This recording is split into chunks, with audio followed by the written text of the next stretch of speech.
All right, Wasatch Barbell Club. We're here again. I'm Zach Brodus. This is Michaela North, national competitor in weightlifting, 6th place at the CrossFit Regionals Southwest. South now. South now, sorry, super regional. She almost made it to the games. That was really cool to watch. All right, we're gonna talk back squats today. So always warm up, get your body warm, row 500 meters, do some mobility, bend and bows, sit in your squat.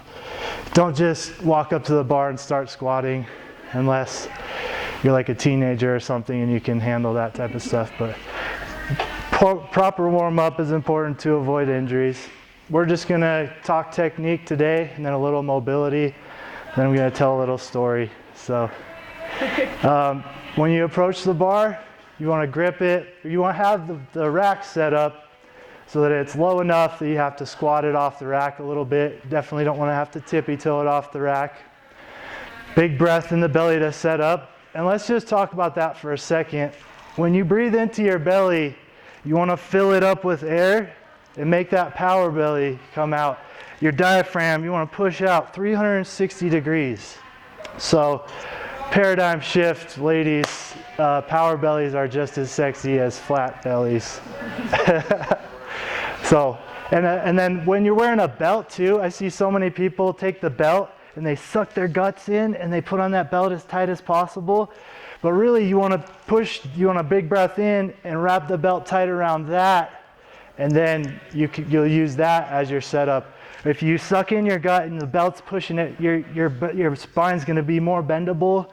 We want it to be thick and solid through the middle, not compressed in here. So that being said, hands in tight enough that you get tight traps to protect your spine, but also wide enough that you're not pulling the bar down on yourself. Unrack the bar, already set up. Nice tightness through the legs, squeezing the quads and glutes. When you come down, tip the hip back, let the knees track over the toes, keeping the chest up. So this is like what we would call a high bar squat, a more athletic squat. It's a great bottom position. When you come up, we're looking for that hip to come straight forward. So that's correct. Do 2 more like that, with the hip coming straight forward. Also a good idea for beginners and when you're warming up, like Michaela's doing, you're pausing in the bottom, stretch out a little bit, see how deep you can get, rock side to side. Just get comfortable with that position. You want to be able to watch a movie and eat a sandwich down there. Okay, now come up. So what we don't want to happen is the big muscles to take over, the glutes, the back, especially the back happens a lot. So even if you come down properly, if the weight's too heavy, sometimes your hips slip back and you do a good morning type of a thing. And that's what we're trying to avoid. If you start doing that, your weights become too heavy for you to manage properly. Now you're you're building your house with straws and sticks instead of bricks. All right, stand up. Go ahead and rack the bar. So that's the story for today.